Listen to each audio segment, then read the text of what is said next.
you all for joining for the June 1st City Council meeting. I'm Mayor Ashley Stolzman. Because of COVID-19, the meeting is being held electronically and is being recorded. To request permission to speak during public comment periods, an attendee can raise their hand by clicking the raise hand feature that you'll find at the bottom of the screen. Attendees who are calling in by phone will dial *9 and a raised hand will appear on your behalf. When I acknowledge a member of the public and the clerk unmutes you, if you'll please state your name, address, and your question or concern, that would be fantastic. Each person has 3 minutes for their comments. If you'd wish to speak on a different topic, you'll need to just raise your hand again. Thank you for following these directions and helping us to maintain meeting decorum. City Clerk Muth, could we please have a roll call? Mayor Stolzman? Here. Councilmember Brown? Here. Councilmember Fahey? Here. Councilmember Lipton? Here. Councilmember Dickinson? Here. Mayor Pro Tem Maloney? Here. Councilmember Lay? Here. Thank you, everyone. Could I have a motion to approve the agenda? So moved. Is there a second? Second. Thank you. There's a motion and a second. Any discussion? All of those in favor say aye. Aye. Aye. Any opposed? Thank you. The motion carries. That takes us to our public comment period for items that are not on our agenda this evening and for items that appear on our consent agenda. If any members of the public would care to comment on items that are not on our agenda or items that you see on our consent agenda, please raise your hand at this time. First member of the public is Louisville Fire.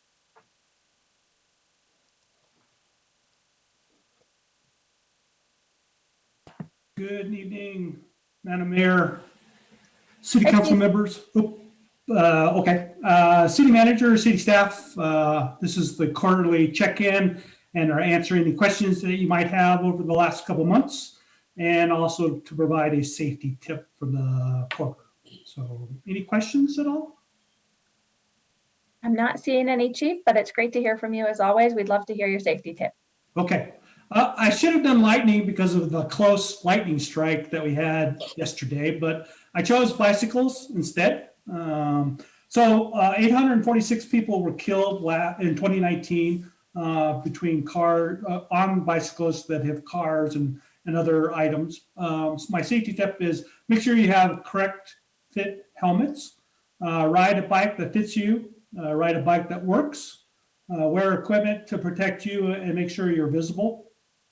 Ride one seat or carry all items in a backpack, tuck and tie your shoelaces and pant legs in, and plan your routes like on a slower traffic roads and slower speeds.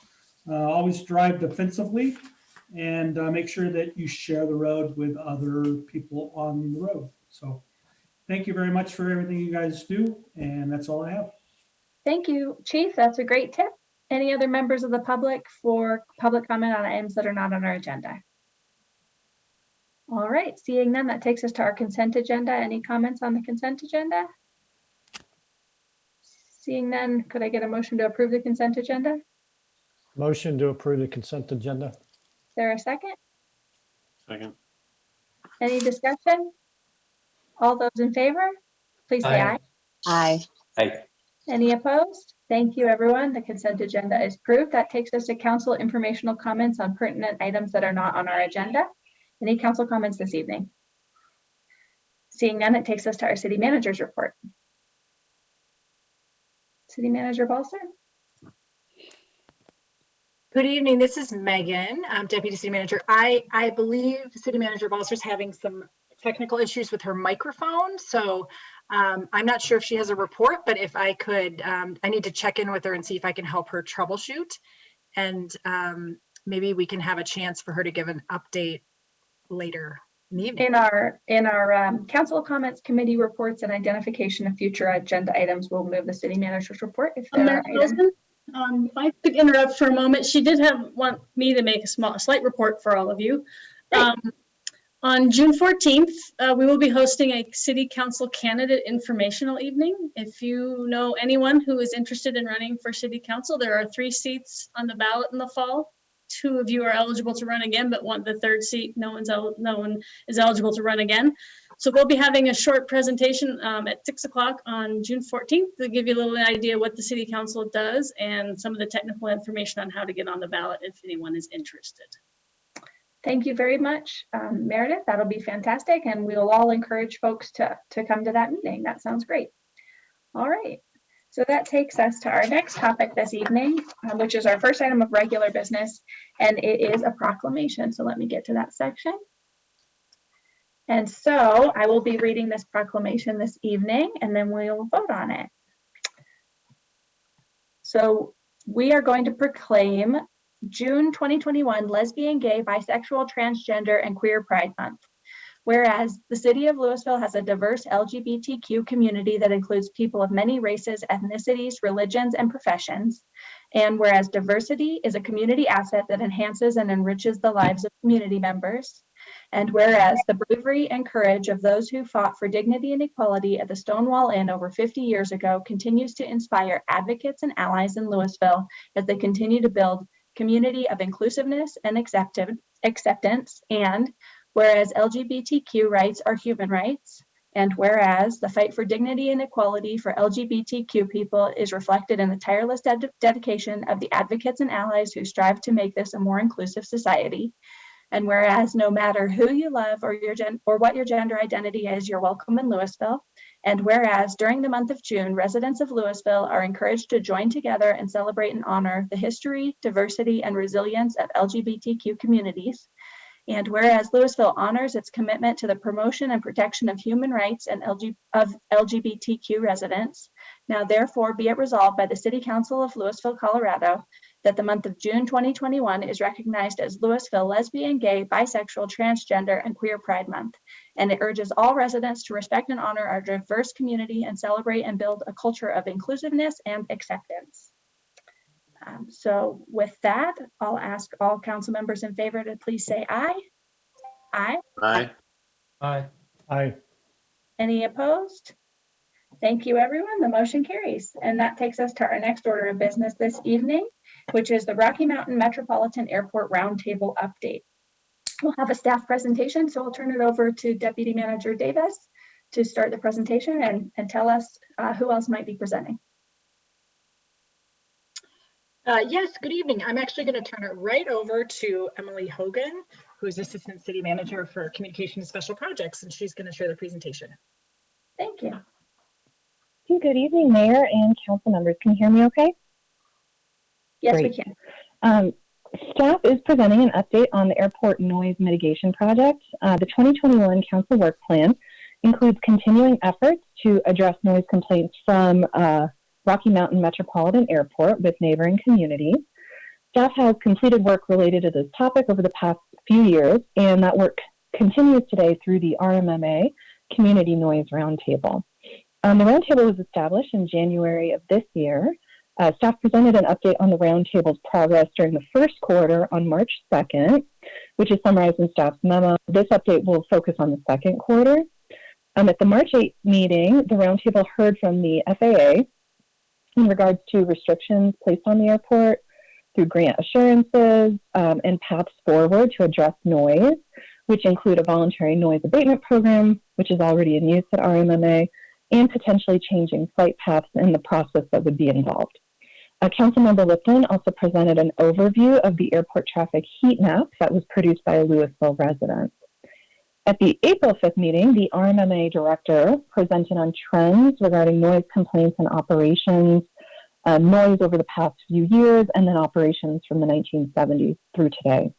The consultant hired by Louisville and Superior in 2019 and 2020, which is ABC times 2, also presented on the work that was completed for the city and town and answered questions about alternative flight routes and how to work with the FAA to make progress on this possible mitigation strategy. At the May 10th meeting, the roundtable heard from RMMA flight schools in regards to their work with the voluntary noise abatement program and the growth they've experienced in the last couple of years. The FAA also presented on completing a Part 150 study, which would be needed to measure noise levels, compare against FAA guidelines, and address impacts. In addition to the work completed by the roundtable over the past few months, staff continues to share information with interested residents through an email listserv and engage in processes that could further impact the community, including the FAA's research on airport noise policy and RMMA's mission, vision, and goals update and their current strategic business plan process. And with that, I'm happy to answer any questions you may have. Thank you, Emily, for the presentation. I'll turn it over to Councilmember Lipton to see if there's anything he'd like to add as our representative on our MMA roundtable.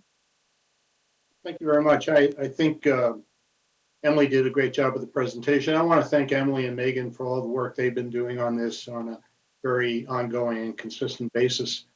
We certainly have been well staffed in this endeavor, and really appreciate the efforts they've made. Also want to thank the public, who has also been very engaged.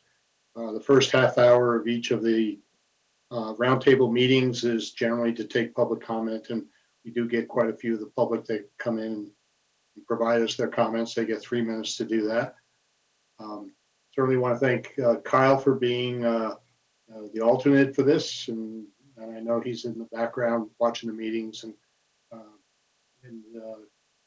will be ready to step in when I step out in a few months.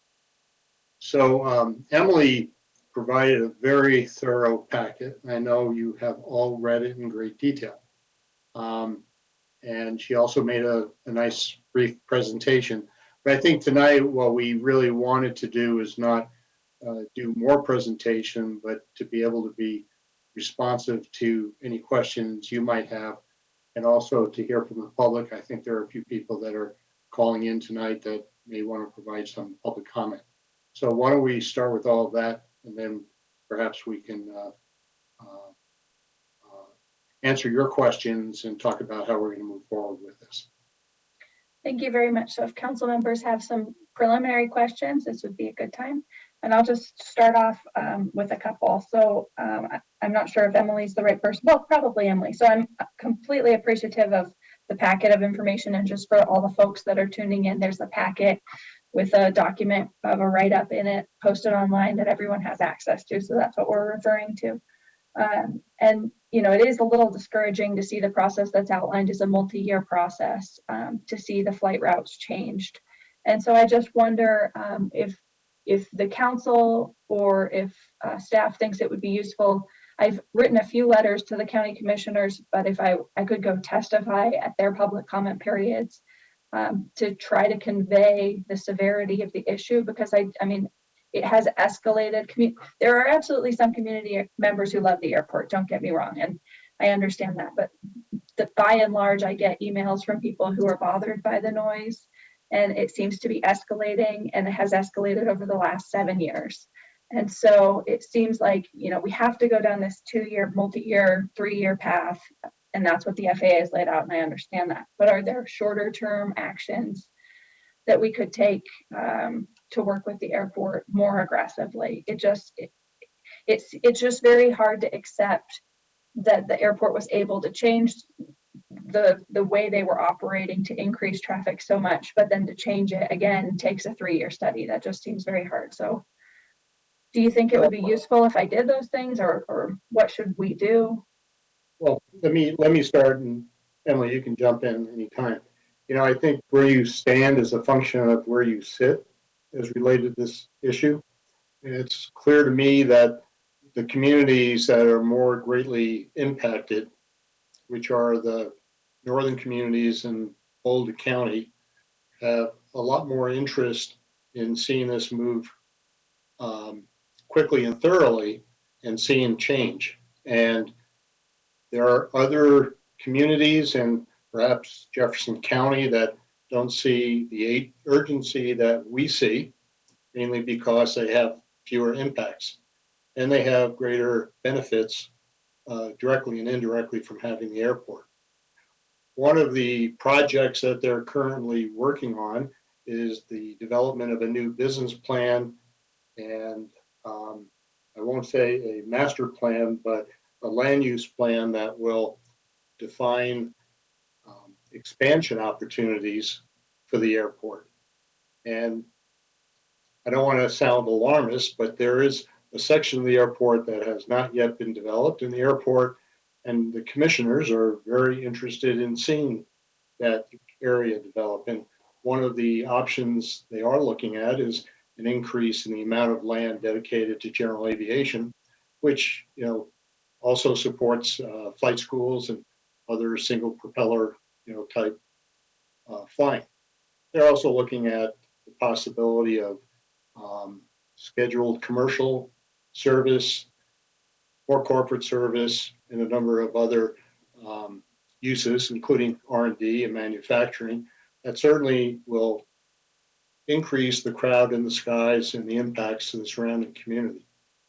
So I think getting the attention of Jefferson County and for them to better understand the impacts that the airport causes to communities in Adams County and Boulder County certainly is important. How we do that, the political strategy, I'm not sure.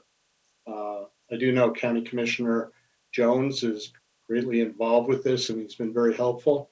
And I know he's been kind of trying to get Jefferson County's attention and, have them understand the impacts to, Boulder County. So, from a roundtable perspective, we haven't developed a political strategy because I'm not sure there is a single agreement or strategy that everybody would embrace. So we're going down the more formalized path of working with the FAA, air traffic control, trying to stay constructive in the process and try to find ways to basically affect change. But like the mayor was suggesting, it's going to be having to play the long game. And I don't think it's even a 2-year game. I think doing the type of FAA noise studies and getting funding and getting all that done is probably a 5 to 10-year effort. And I think the experience at Centennial Airport, where they've had a roundtable, I think now for 20 years, kind of demonstrates how long a process this can be to try to affect change. So, the short answer to the mayor's question is yes, anything that can be done to impart the importance of this to the Jefferson County commissioners would be a benefit. Because I'm not sure that they get it yet and understand the impacts to the other communities that are outside of Jefferson County. Emily, do you have anything you want to add? No, I mean, I think you summarized it really well. I completely agree that, when we heard from the RMMA director about noise complaints, all they were reporting on are just the official complaints they've received through their process.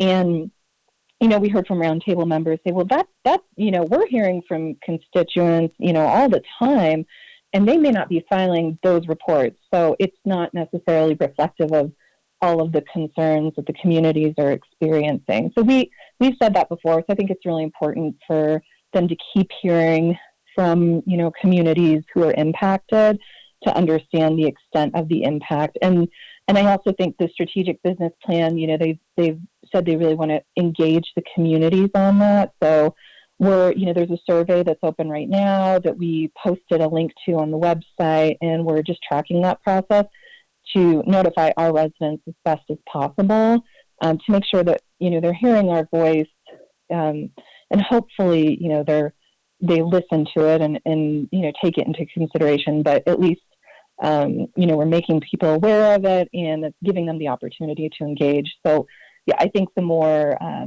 they hear from our communities, the better likelihood they do have of understanding the issue. Thank you. Councilmember Fahey? Thank you, Mayor. I will also want to thank all of the staff and for Councilor Lipton's efforts in this endeavor. A lot has been done and a lot still needs to be done. My comment is what's really based on the fact that I just flew in and out of the Burbank Airport in California last weekend. And since we were delayed because of a storm in Denver, the plane was parked looking at the terminal for 2 hours. And one of the things I noticed on the terminal was a big sign that said, "We voluntarily close down from 10 p.m. to 7 a.m. The whole airport is just closed voluntarily overnight. I think that says a lot about the people who are managing that airport, that they're somehow concerned about the noise being generated in the evening hours when people are trying to sleep or children are trying to sleep or whatever. My question is, can there be something done with Rocky Mountain Airport to voluntarily either put time constraints on where it's closed at certain times, put voluntary altitude restrictions on, put voluntary changes to the flight paths? If it's required, they won't do it because nobody wants to be told what they can and can't do when the FAA is saying, yes, you can.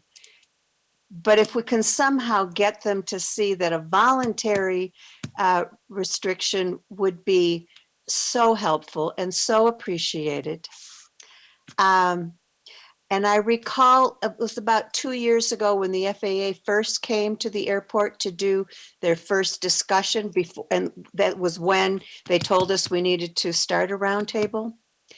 When I approached the parking lot, there was a sign on the fence that said that they were voluntarily restricting themselves, and I don't recall what on. But I just drove by that same fence today and the sign is gone.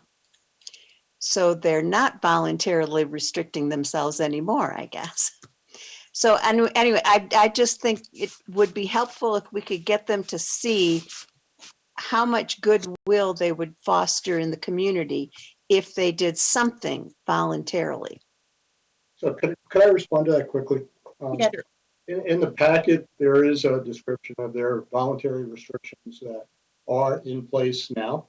And you know, we sat down and we had a meeting with the flight schools as part of the roundtable. And the flight schools indicated to us that they are, yes, they're training their instructors, they're training their pilots, they're, you know, taking this seriously, and which is all good. And I would encourage you to, you know, to at least look at the voluntary restrictions that are already in place. What came out of the meeting with the flight schools was that these voluntary restrictions do give guidance on a number of important operating considerations, including climb and altitude, and, you know, a general suggestion to avoid, you know, urbanized developed areas and whatnot. But it doesn't provide flight paths. And one of the things we're interested in doing as a roundtable is working with the FAA and air traffic control to better define flight paths that could be implemented on a voluntary basis so that the flight schools and the instructors and everybody else has something better defined. So it's not as broad as it is now, where they just say try to avoid, you know, developed areas. So that's one strategy we're looking at, and, you know, in addition and perhaps to this Part 150 noise study, which, you know, seems to me it's going to be $1 to $2 million. It's going to be there'll be local participation in terms of the cost. It'll take 2 years before we could even start it. So we're thinking the better strategy is to work with the FAA and the ATC and actually define flight paths that could be implemented on a voluntary basis. Thank you, Councilmember Lipton. So seeing no other hands, we'll go to members of the public that would care to comment on this agenda item. So this is our update on the RMMA noise and roundtable efforts. Any members of the public care to comment on this agenda item? The first speaker is Chris. Hello, can you hear me? Yes, we can. Good evening. My name is Chris Karnauskas. I'm a resident here in Louisville near McCaslin in Washington. I've had the pleasure to meet many of you. I'd just like to also sincerely thank council members Jeff Lipton and Kyle Brown for serving on the RMMA CNR, which I've been on those meetings. I know it is no small time commitment, and Mayor Ashley Stoltzman for her support leading up to this. You know, one of the things we cherish here in Louisville is our peaceful environment. That peaceful, that cherished aspect of our community is obviously under attack right now, as you all know, largely by the flight schools operating out of RMMA. I won't mince words, under an airport director who's got an insatiable hunger for glory, and that translates into a pretty aggressive agenda for growth at RMMA, regardless of the impact on the surrounding communities. I look at the data a lot. On an average day, there's about 200 individual flights at RMMA, and when I plot them all on a single map, it's plainly obvious that most of these are flight school operations. I'm not talking about corporate jets that whoosh in and out a few times a day. Those don't bother me personally. I'm talking about a dozen aging single engine propeller planes per hour. Very common activity is for them to take off towards the northwest, turn due north, passing over Louisville just a few hundred feet above our houses, do some practice maneuvers up near Longmont, and then return over our houses again to get back to RMMA and do it all over again. In terms of noise impacts, these are basically flying lawnmowers. Lots of fun for the 1 or 2 people in the noisy little plane, but no fun for the tens of thousands of us down here on the ground. It's not just a noise problem. It's not just an air quality problem. It's an environmental justice problem. I'm not anti-aviation, and I have no interest in preventing people from working towards a pilot's license. It sounds like fun, and I'm sure it can lead to a rewarding career. But there are better ways to do this than the way it's being done right now by flight schools under the leadership of the current RMMA airport director. I've spoken informally to many folks about this, just friends and neighbors right here in Louisville, and a given resident is either extremely bothered by it or is not yet bothered by it. After all, airplanes are in the sky, and what can you do about that, right? Who would even know where to complain? And that was brought up earlier. That's something the airport actually uses to their advantage. But when you show them a map of RMMA operations and explain that this is 100% a couple businesses in another county willfully exporting their noise and pollution into ours, they say, wait a minute, that's not right. So having sat through all the CNR meetings so far, I have to say I'm with Jeff. I don't believe the FFA is going to be of much help in the near term, and I doubt a noise study will help. They are in fact designed to fail. The only thing that will help is continued pressure or congressional action. So please keep this a high priority for the city. Continue to keep our state and federal legislators in the loop. I know other municipalities like Superior and Westminster are fighting hard now too, but frankly, our city doesn't even border the airport, and we're getting it just as bad, if not worse, for a reason. So please don't let the great community of Louisville become a blighted area, and keep advocating for our peaceful environment, protected from the financial interests of a few. Thank you very much. Thank you, Chris. Are there any other members of the public that would care to comment on this agenda item? All right, seeing none, that takes us back over to council questions and comments on this update. Councilmember Brown. Thank you, Mayor. I just want to thank Councilmember Lipton for his leadership on this particular issue, for serving as vice chair of the roundtable, and for his expertise, obviously, in aviation. He's done a really excellent job, and we are well served. I think I share the mayor's frustration by the pace at which this is progressing. I also wish that the FAA, quite frankly, were more willing to work with our community, and that Jefferson County in particular sort of understood the impact, and were willing to sort of modify their plans. But we'll continue to work forward. I'm encouraged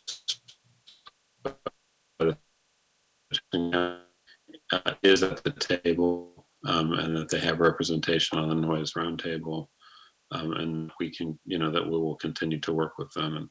And to Councilmember Lipton's point,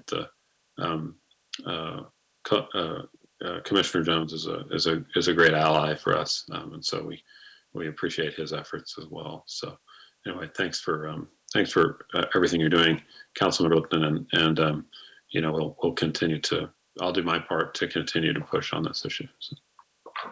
Thank you, Councilmember Brown. Mayor Pro Tem Maloney. Thank you. I have very brief comments, and they're basically thanks for those that are participating in this. So Councilors Lipton and Brown, as well as the staff, Hogan and Megan Davis.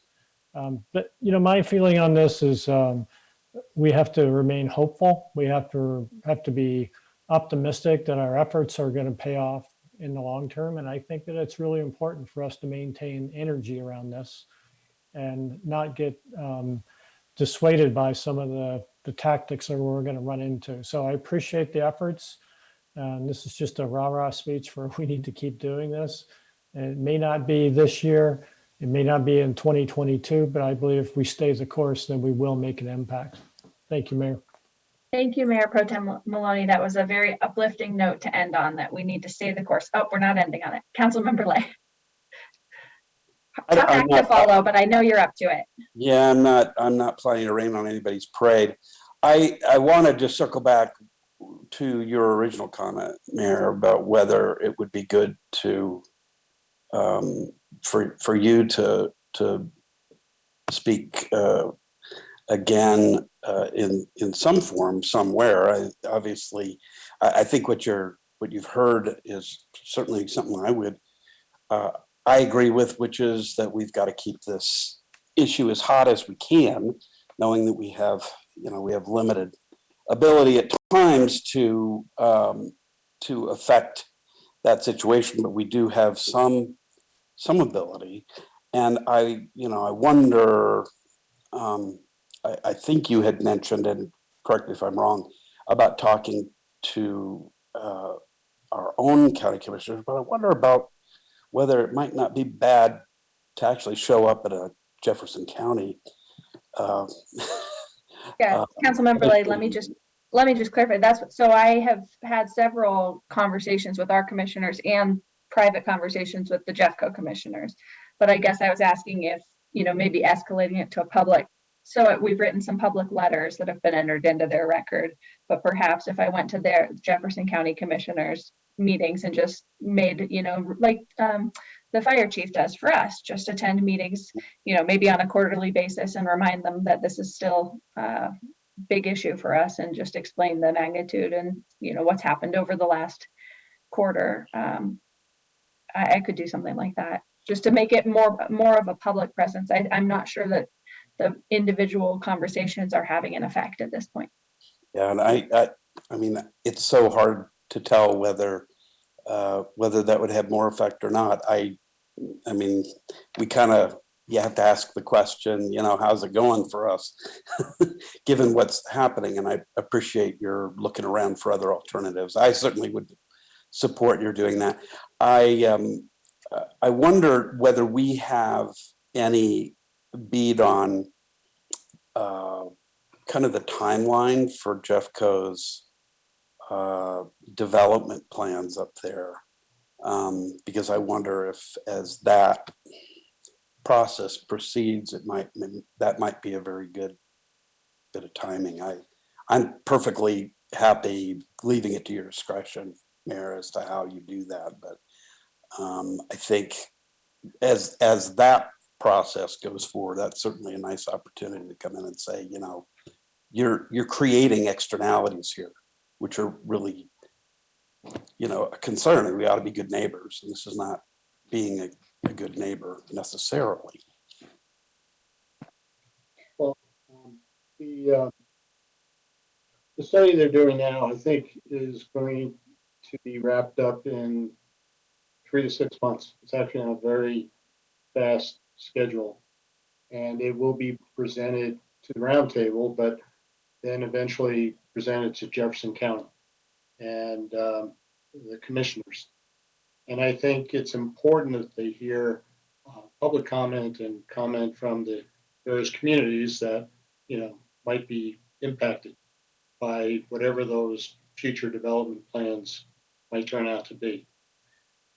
Like I said earlier, I think, the roundtable is an important component of trying to work with the FAA and the airport towards constructive change, but we still do lack a political strategy for all of this, and I think it's got to be a regional political strategy. I think just having Louisville nipping at the Jefferson County Commissioners obviously will be heard, but I don't think a whole lot will come out of that. I think there's got to be some regional pressure from all of the communities. It may just not be our mayor, it may be the mayor of several other communities with our mayor going to the county commissioners and testifying, or having back channel conversations about this. And we need to figure out to what extent our legislative representatives can help out with this. And I know during the election cycle, they were all saying how important this is and we've got to do something about it. And since then, I haven't heard a word. And I know Congressman Neguse has introduced some fairly broad legislation in the House, and I don't think that's gone anywhere. I think our congressional representation is interested in this, but certainly there are other things going on at the federal level that also has his interest. So I think you got to work it on all fronts, So including the regional front. in the past year, the Northwest Mayors and Commissioners Coalition hasn't been interested in taking this topic up. Mayor Clint Folsom and I worked with our staffs and the lobbyists to set up our own meetings during our lobbying trip last March in Washington 2020 to do our own FAA meetings and airport noise meetings. But the thing is, 2 of the mayors have now retired or signed off a bit early, and they have replacements. So it's probably due time to bring it up again. We have a new mayor now in Broomfield, and we have a new mayor now in Westminster. So we could see if that would renew interest, but we were unable to get the group to take. We usually stick together as a pack and lobby on the other issues, and on the airport issues, we were divided and had just our communities lobbying on it. So I'll revisit that with the group and see where that goes and try my best. But each community has, like you were saying, their own perspective as a function of what their biggest issues are at the moment. So they might not have the bandwidth to take us on.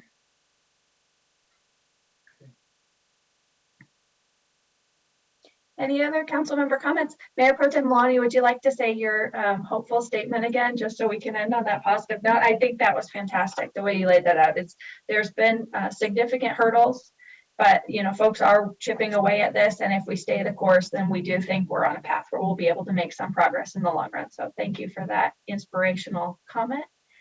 And we'll move on to our next agenda item, which is our discussion direction on underpass conceptual designs. And so I'll turn it over to Director Kurt Kohr, our Public Works Director, to give us a presentation. And Director Kohr, if you'll just let us know if you want us to hold comments till the end, or if you want to call out questions and comments a few points during the presentation.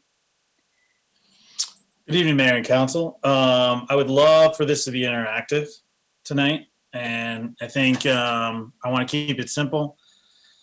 But there's just a lot of information, and I feel like we have to talk through it as we see it. So tonight, I just need to be clear about several things. This is an update on the progress of where we're at. This isn't the end result of where our goals are. Our goals are to get you costs about these projects and help you make good decisions about a possible ballot measure. But we're not quite there for tonight. Tonight is more about talking about, the analogy I would use is if you decide you want to go buy a house, you're going to research first different neighborhoods you might want to move to, and those are dots on a map. So we've got that with the TMP, and we've got that with the 6 locations. But eventually you go look at some houses in each neighborhood, and you start to see what a floor plan looks like, and you start to dream about what the countertops may look like or what the cabinets may look like while if it's a new house, you're doing a new build. And so tonight, I want to dream a little bit with you. I want to have a little fun tonight, even though this topic, some people love it and some people may not love it.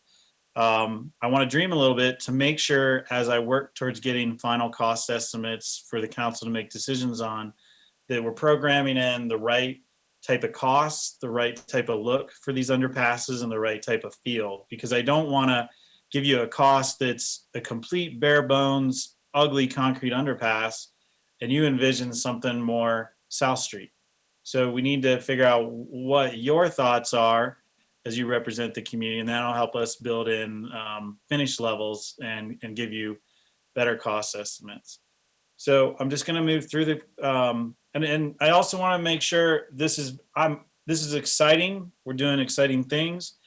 I'm not advocating any one way for this ballot measure.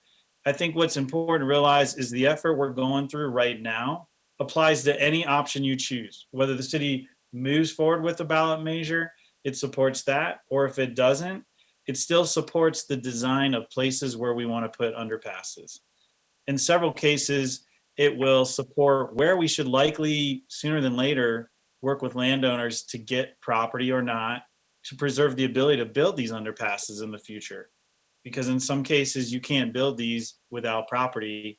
And if that property gets built, you've now precluded that preferred alignment. So your design team that's designed all these locations, 2 of them outside of the internal staff, the external design team, 2 of them are actually Louisville residents, and they're huge in the biking community. And so you have good representation on the people that are thinking about all these things. So that's just a little background for today, and just to kind of prep it going in. You know, I want to make sure we cover what our transportation goals and programs are, but what I want to point out for our Louisville transportation goals is, you know, safety is implied. Sorry to interrupt you, Kurt. Is there a way you can make it full screen? Oh, man. I'm working off the web version. That's okay. Sorry. Yeah, sorry. That's okay. If I just thought it might be easy. If it's not, that's just fine. Is it hard? Let me hide the tray. I think I can do that. Maybe not. I think it's, Do you know a button I should push? nope. Okay. Sorry. Sorry, Sorry, I thought it was easy. Go ahead. Carry on. So anyways, the transportation goals, safety is implied, and you want it effective, and you want a reasonable cost. I just want to point out that if you take too much of an angle on reasonable cost, it's possible you'll build an underpass that's not effective. And that, I mean, if we don't build it in the place where people want to go to cross the street, it's possible people will still cross the street because it's just out of the way. If we squeeze an underpass in a location that has a bunch of 90-degree angles and it just feels uncomfortable, or you can't see the oncoming traffic coming at you from the other side of the underpass, that could come with some safety issues. So, you know, there's trade-offs we're making as we talk about this with a limited constraint on budget. On the objectives, all I want to point out is we are trying to, despite the fact that we've had a ton of conversations on all this and done some good planning, we're also letting the design team just come in with fresh eyes to see if we missed something. So if there's a redesign of what we have out there in the field that needs to happen, whether it's existing streets or sidewalks or, you know, parcels, you know, we're looking at all those things. And I just want to make sure you realize that. And we also are trying to keep in mind as we design these that we may want to get grants out there or federal funding or stimulus funding. So we're also trying to approach things from that objective as well. There had been a request as I was putting this together around the economics of trails. I'm not going to try to pretend like I'm a trail economic expert, but I was able to find a study that the Pikes Peak region did. And what stood out to me is it said basically for every dollar you invest in the infrastructure, you get $1.80 to $2.70 back in direct economic benefits. Will that work the same for us as a small town? I don't know, but I think what it says is, you know, you do get some economic benefit from connecting your city and making it easy for people to move around. The other thing that stood out in this to me is most of the top places to live in the United States are very bike-friendly towns. They're places people want this connection. They want to move around their communities in a friction-free environment, whether they're biking, walking, or jogging, in addition to their cars. So those are 2 things that stood out to me. You know, you can develop your own conclusions. You can do your own Google searches on the economics of trails. But essentially, I threw that in there for a little information. My goals on this is just to give you current progress. You know, like I said, the look and feel.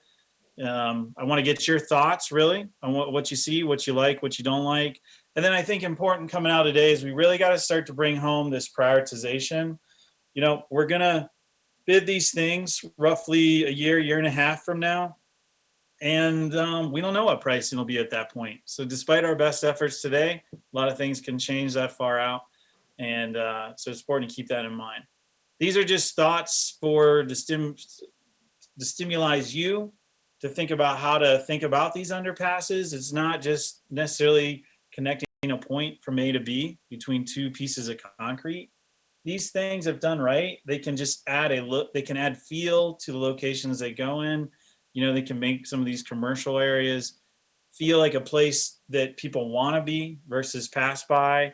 You know, they can connect a lot of different types of users all at once if done the right way, whether it's transit or apartments or a park or, you know, a wildlife type corridor. So there's just a lot of things that we think about other than just putting in a trail. I'm not going to dive into prioritization now, but this slide we can come back to. It just talks about a lot of different ways you could prioritize as we look at things. And I know you guys all have your own thoughts as well. As far as a schedule standpoint, you know, I think have been lucky to develop a really good team that's working on 5 of the 6 underpasses, and we have a good team working on the 6th one as far as Bullhead Gulch. But I think because we ended up with a really good team and we've kind of bundled things, you know, as long as we keep our design work going, we think we could bid in a year to a year and a half and maybe get under construction by early 2023. And then just depending on the sequencing of the construction, you know, get it done in about a year and a half. Our current thought is we may look at just bidding everything as one bundle, and you'll have a base bid that would be your highest priority underpasses, say your top 3, and then maybe your bottom 3 would be like alternates. And so, you know, you could pick and choose based off how the bids come in, you know, what we can afford. So that's just kind of a thought on schedule and budget as we move forward. Someone had requested, we've gotten a request for, you know, what's in the past, what have we built underpasses for, and or what have we estimated underpasses at? And so you can kind of see these numbers. You know, at this point, we're not finding red flags in any of these areas at this point, and there's nothing scary popping up yet. So obviously anything you do a year and a half from now is going to be more expensive. But is it possibly doable to get all 6 of these within 50 million? It might be. So it's just, again, more food for thought. We keep moving forward, but ultimately some of these areas are very constrained and some of them we don't have a lot of constraints. And really when you start talking about constraints and underpasses, you start to get into how it looks and feels. So on this slide, what I want to point out to is a very bare bones underpass is alternative 1A. This is the most constrained thing. So if you're trying to, you know, just absolutely squeeze an underpass into, you know, existing right of way or existing areas on parcels where you may not disturb buildings, you're really going to end up with you know, they call it the canyon effect. And like I said, different 90-degree angles and whatnot. And typically these are the cheapest way to build them as well. I would say it's not the way underpasses are typically built today, but 20 years ago, it was kind of the way it was done in more of a bare bones fashion. You know, as you, and how deep this is affects how much light gets in there. So those things affect icing and the warmth of the whole thing and whether people feel safe within it. So it's a big consideration. And we can do things to try to open it up, an alternative 1B or alternative 1C to help with that. But ultimately, our goal as a team is to try to, in these areas, deliver maybe like an alternative 2B, where it's more open. You know, this is kind of the more along the lines of the recent Highway 42 underpass we built or the South Street underpass, where it feels wide open. You can get a lot of light in there, minimizes a lot of the icing snow issues. People can see through the underpass, so they feel safe both entering it and seeing through on who's coming or who's around. So as a team, we're designing around 2B. Some cases we may need to drop back more to a 2A. Just depends what's going on. But that's some feedback I'd love to get from you guys as we're looking at these areas is, you know, what do you want for that look? I'm telling you how we're approaching the design. When we look at the diagrams here in just a second, you're going to see lines on paper that are the contour lines. So as we've laid out the diagrams in most all the exhibits, we have yet to place walls on the underpasses. We've just started out by laying them out across the land to see how much room they would take up if we just pulled a slope back and didn't put walls in. So just keep that in mind as we look at these diagrams. You know, other things that come into play as you're looking at the underpass is obviously if you're way unconstrained, you can start to really open it up. You know, we won't have a lot of areas like this, but the one thing I want to point out is in alternative 3B, you can play with the walls with placemaking, and you can add places for people to sit or step up, or little areas that make it feel a little bit more than just an A to B thing. And you'll do that contextually depending on the location where you are. Most of the underpasses we built in recently have been A to B experiences because they've been out more in like open space type areas, and you really are trying to get from the parking lot to the trail. But in a lot of these areas we're looking at now, they can really transform the look and feel of the more built environment to make it, you know, just feel like a place of its own rather than a place you pass through. Another thing to consider, and we actually got an email on this today, is just, you know, artwork around these underpasses. What are some of the surface treatments we can do? You know, we haven't been good at that in the past. We've done very basic things, or we've made little spaces where maybe you put something later. But, you know, when it comes to how they look and feel in the artwork, you can get something really nice for not that much more of an incremental cost, as long as you plan for it in advance and you say that's what you want, so that the design team designs to that. So these are just different ideas of things you can do with texture, etching of concrete, you know, how you want to look. Some cool things they're doing these days in the lower right of this is they're doing a really rough concrete pour with different layers of concrete, different colors of concrete. It just creates this, like, you know, layered sedimentation look. That just adds interest to the area, and it's just not a lot more to pull those types of things off, like I said. So to kind of, you know, that closes out the touchy-feely part of an underpass. And before I start going into how they kind of lay out and our progression of doing that, does anyone have any comments at this point with what I've covered that you want to ask, or just, you know, provide advice or guidance on? So just to frame it a little further, it sounded like you're coming in with, if you don't mind going back to that 2B, that's where you said staff was kind of targeting, is that feel, which is slightly higher cost in general, but it opens it up more and has a better community feel.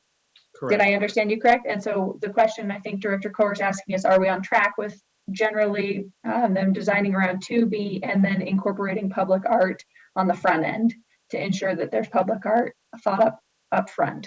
Mayor Pro Tem Maloney. Well, I like the way you captured that, Mayor. I think I conceptually agree, but I'm always going to ask the question, are we talking about 10% more or 50% more in cost? You know, I don't have those numbers ready. So I know you like to work with numbers as a council in that context, but I don't have those ready yet because I understand that. I know it's a bit of an unfair question.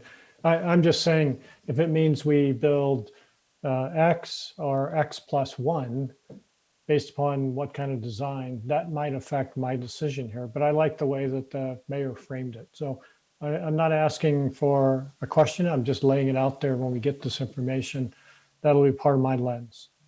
we will absolutely have those trade-offs ready at that point. We'll say in this area it was tough to do 2B, and we are, you know, we had to do, you know, 1A, but, you know, now that you have that trade-off information, you'll know what decision you're making later. Thank you. Councilmember Dickinson. Thanks. That's a great first part of your presentation. You know, it is interesting. You know, obviously, big curves versus right angles, and thin underpasses versus wide underpasses, and you know, where possible, steeper versus shallower entrances. I get that all of those have costs and benefits. So really interested to see what comes with each space, and I have looked at the slides already for some of the concepts moving forward. I think that the art piece is pretty easy for me. I mean, I think just being thoughtful, again, like the email that came in today, being thoughtful about how it can be activated once it's done, and not doing things that put us in a position like, oh, whoops, yeah, it wouldn't have been a big deal to do it differently. So it sounds like you're on track with that, and I don't think that that's a huge cost. You know, and then obviously I think some of these underpasses, could look somewhat different on one side than the other, right? Now the opening is going to be the same on each side, but the entrance in, it's not a, it doesn't have to be the same on both sides, right? It could be if we're really restricted on one side of an underpass, it might look one way, but on the other side, it might be very open. Is that a fair assumption that it's not, it doesn't have to be one way for the underpass? Correct. You'll optimize each side. Okay. Well, yeah, I agree with what Mayor Pro Tem Maloney said. You know, obviously, or if we're talking about a 10% increase or a 50% increase, that'll be a huge difference. But I do like the direction of the 2B as a starting point, and then yeah, I've learned that a lot in my experience and limited experience in construction, that some forethought goes a long way in saving costs down the road, if you have a goal in mind. So I hope we can be clear in articulating what those goals would be. But I, for one, would say that this underpasses are a phenomenal space for art.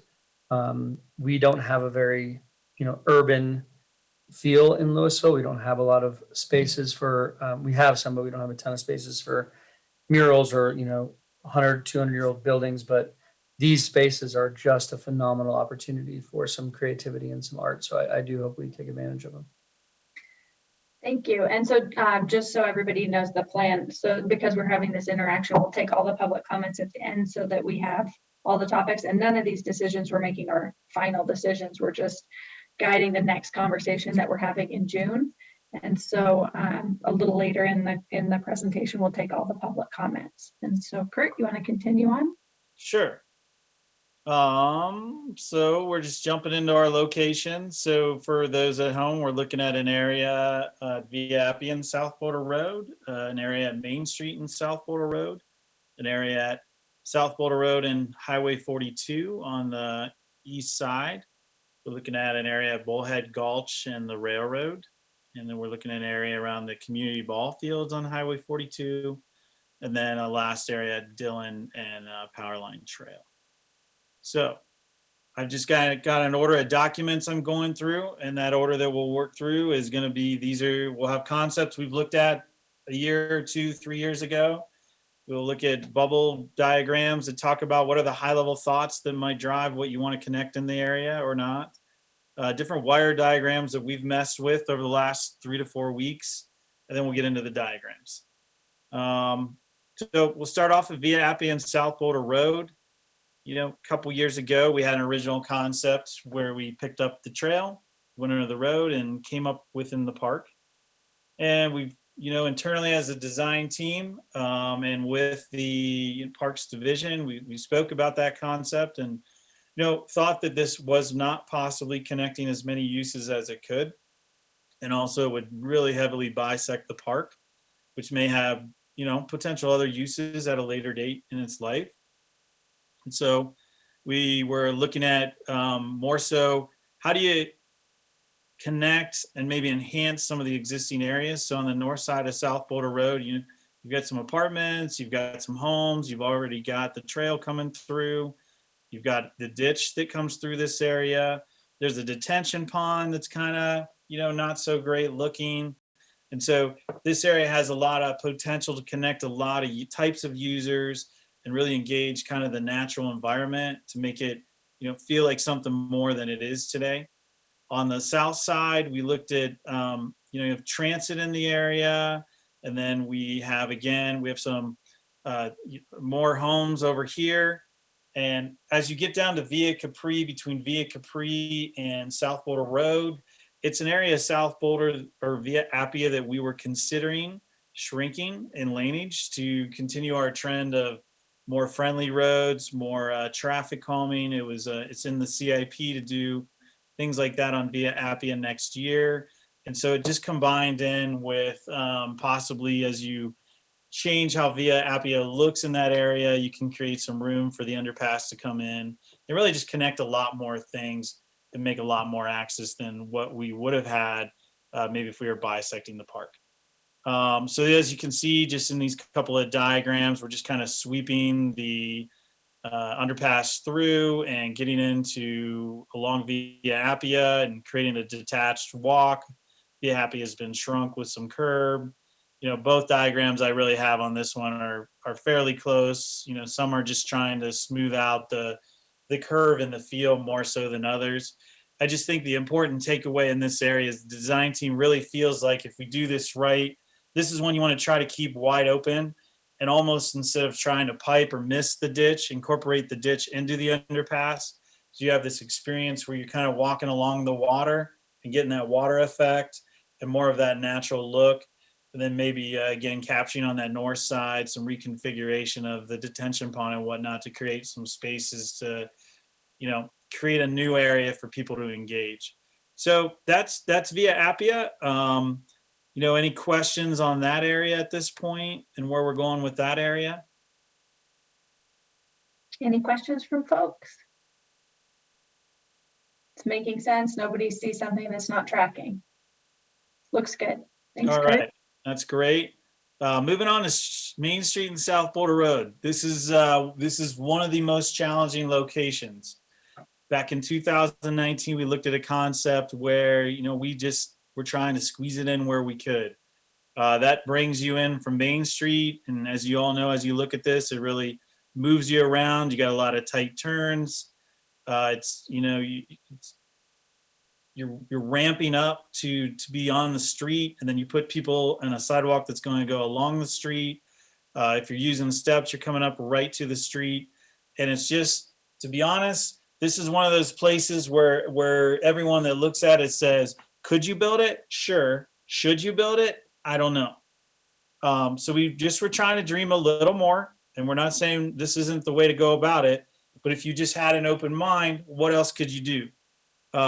This is just an arrow of that last one is it's got the canyon wall effect and the 90-degree effect. But what we did as we started to connect all the different contexts, which you've got rail in this area, you've got the BNSF Gulch that could be there as an underpass further up north, which you'd want to extend to.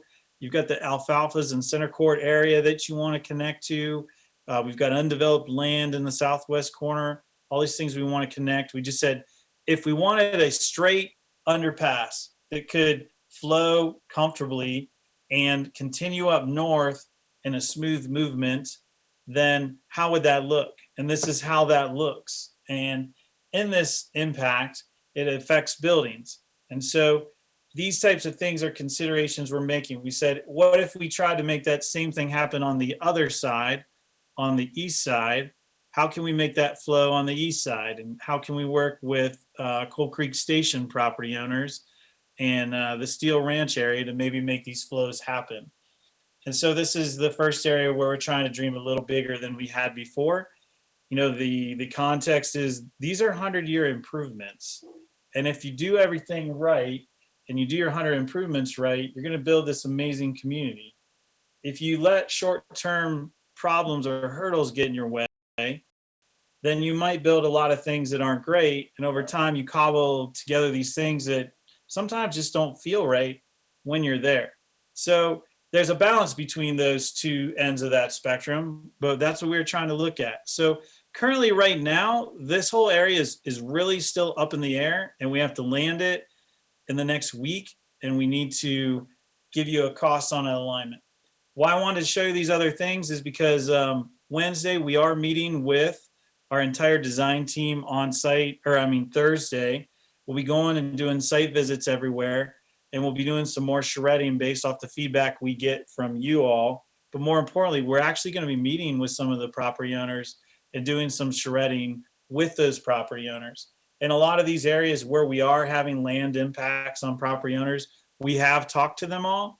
And so far, everyone has been very interested in how they can integrate or how we can think a little bigger than the constraints of their property, because ultimately they see the value from their perspective in this investment in the community, and they want to be a part of that. So that's kind of the big picture on Main Street. And, I want to kind of just get some feedback on that. I'm throwing a lot out there. So I'll just listen for a minute if you have anything to say. Thanks, Kurt. So just a little bit of my perspective. So when we looked at this back in 2018 and then again in 2019, there were 5 options that we evaluated. And the council landed on this concept that you have up here, option 2, for a number of reasons. And so, I mean, there was an option that was east of the railroad tracks. And the reason that one was excluded was because then the kids from the neighborhoods to the west of this area would have to go east of the tracks and come back to use the underpass to get to middle school. And we just didn't think that that was likely. And so we had settled on saying that it needed to be to the west of the railroad tracks. And, you know, it needed to cross under at this location. So I just kind of remembering how all those conversations went, I think it's interesting to see if there's a potential to improve the alignment still on this west side of the tracks location, like general location, and improve the flow so that you get less of a canyon effect if the property owners would be interested in a redevelopment that would align with their goals and values as well. But I think that moving it to the other side of the tracks creates additional issues. It doesn't solve the whole problem. No, I would agree. And I think one of the main points of feedback we've gotten from more than one person that looks at this area in the community is if you don't service the children, then you've missed the mark, regardless if it's a great underpass or not. Thanks. So other folks have comments on this? Councilmember Fahey. Thank you. Yeah, I'm just wondering if the underpass itself, rather than being to the west of Main Street, was actually at the intersection of Main Street. Because the South Boulder Road is sloped, and it just seems to me that the slope of the sidewalk down to the underpass would be more gradual if the underpass were actually at Main Street.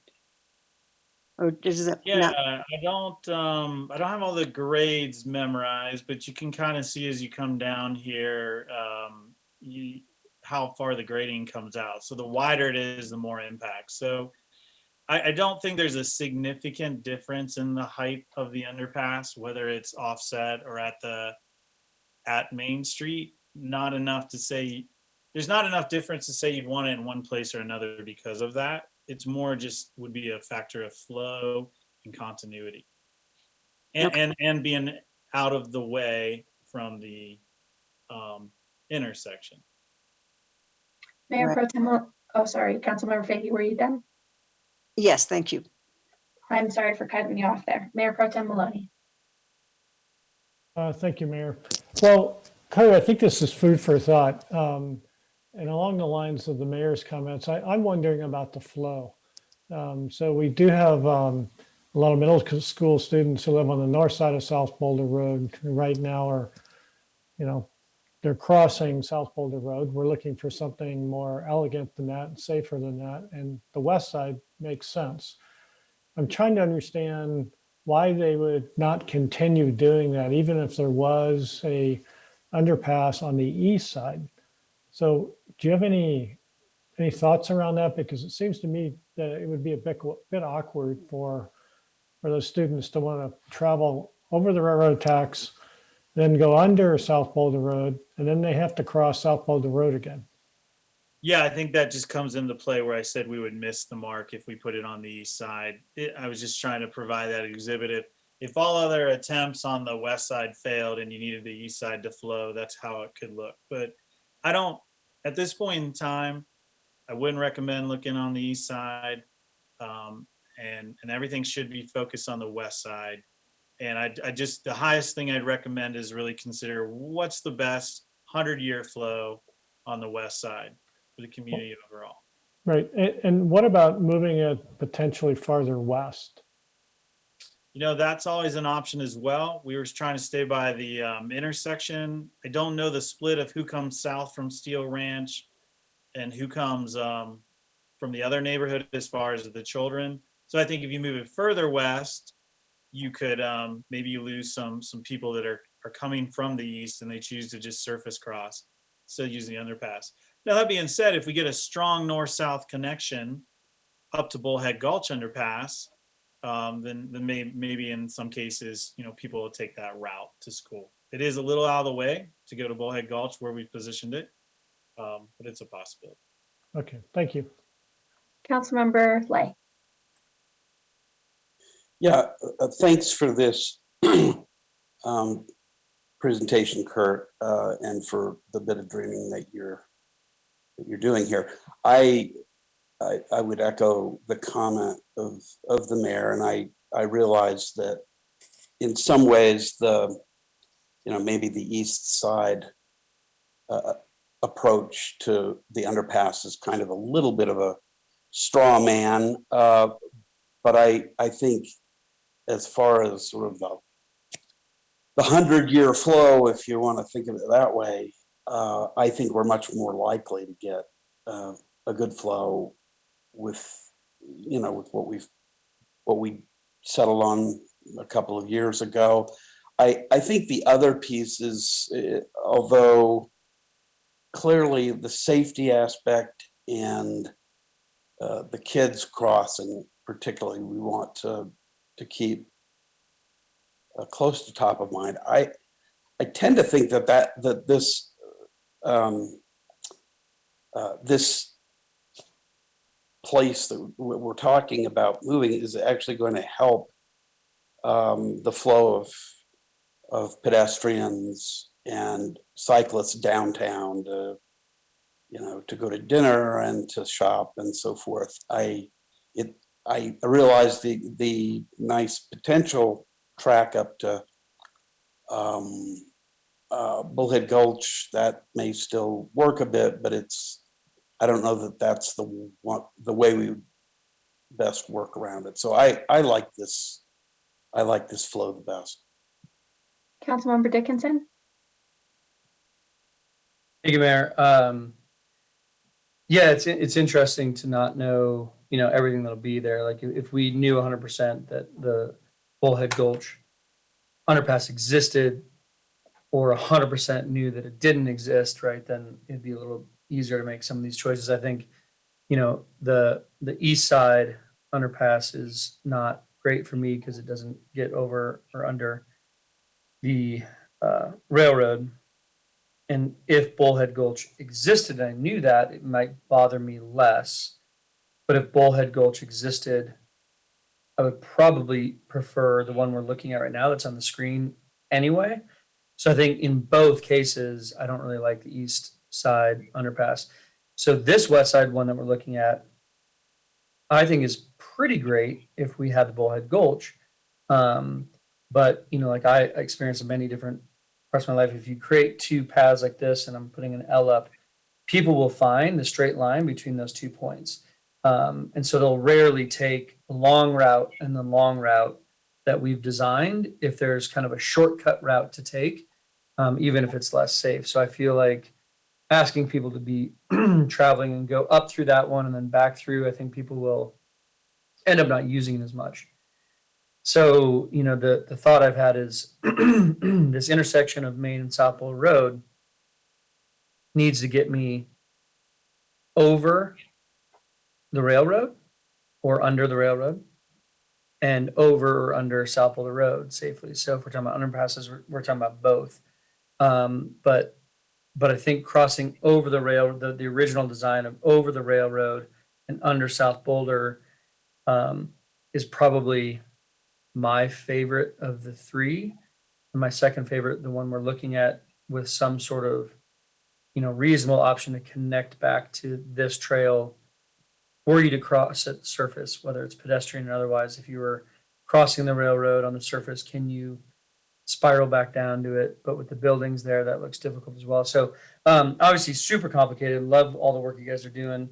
That pictorial, description we have higher up of the first one, the 3D rendering, is obviously more fun. It's just fun to be able to see that and visualize that. And it's really cool and beautiful and lots of opportunity for art and experience on all of those walls and all that space. And while it is a pretty hard 90-degree turn there, I think there's a lot of opportunity to make this interesting and engaging. And so my thought at this point is that this one that we're looking at right now is the one to spend the most time moving forward on. And I think that's the one we spent the most time so far. So That's all, Mayor.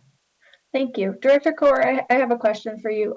So in some cases, it's just hard for us to envision your vision on that linear one that runs along the tracks. So can you describe a little bit about how you would approach if you were coming westbound across the tracks on a bike? Like, how would you get to that underpass? Would there be some kind of similar ramp to the previous rendering that you could ramp down? Just, I meant the other direction. Or would you actually have to do that? I didn't like this one. This, so this is the west side. This is the east side. Is that, Yeah, but on the west, so on the west side one, the trouble with it is that big horseshoe, right? Like that's not, Right. that's Right. not ideal. And so my question is like, is there a way to incorporate option 2 and this one together so you still have an access from South Boulder Road that would have that 90-degree turn, but then you still have that flow to the north? yeah, I don't think we're done playing with it. I think the major takeaway here is, do you want the one we've 3D rendered, or and it you feel like it'd be too controversial to dream beyond that, or do you want, as you said, to create something that has a better flow, but then blend some elements of the option 2 to, create better connections at the street? So to answer your question, we're not done designing it. So we I just think wanna- go what ahead. I heard people's comments say is like the way that the community would have access to the underpass in option 2 has a lot of strength. But if there are improvements, when you're talking with Greg and the other property owners in the area, at Herb on the other side, if there are other improvements that help their potential future redevelopment or other ways to enhance the flow, I don't think anyone said not to look at those. Right. Okay. But that option 2, where you're coming in and you have the ramp down, and that it's on the west side, and like those features are important features. Correct. So we may be able to maintain north-south flow and create some sort of ramp from east to west. We'll look at all that. Yeah, I think I have the feedback, and I understand that. Do you feel confident that I've heard what you said, or am I? With what you, I just think I am confident you have. Okay. All right. All right. So I'm gonna leave Main Street and South Boulder Road unless anyone else. Oh, one other thing: traffic. There's questions around traffic signals and benefits to traffic. So the underpass locations that have traffic impacts would be Main Street and South Boulder Road. It just so happens that when you use the crosswalk, it coincides with a left turn movement there. So the pedestrian crossing phase does not add additional time to travel on South Boulder Road. So there's really, the underpass is a pedestrian safety and a connectivity improvement. It would not necessarily be a traffic improvement in this location. Okay, leaving Main Street and South Boulder Road. This slide, we just talked about it to death, but Bullhead Gulch is up here, like I said, a little out of the way. Here's the Highway 42 underpass we just did, and the trail coming in from Wanaka just kind of comes straight into here. And you'd have to go north and then come back down to, get to, if we put in this yellow bar, that would be the new connection. That's where we don't have a walk. And then you get to this, the flow that we talk about at Main Street and South Boulder Road. So, someone, I think Caleb was saying about, no one's going to go out of the way. They're going to take the shortest route. There is a social trail here. Again, I never want to build the wrong thing, no matter how far you get down a path on anything. And so, is Bullhead Gulch at the right location? Is this council confident in the location of that? Yes, we've designed it in this location, but I've also got a lot of feedback that somehow the mark was missed when the city picked that location, and maybe we should move it. So I just, I either wanted to hear you say tonight, it's in the right location, leave it alone. The design we have is good, leave it alone, get it built. Or this is your, spot. You can say, I don't know. I've always had doubts about that. And since we're talking about it, let's talk about it. So I'll pause here. Not seeing anybody's hand shoot up. All right.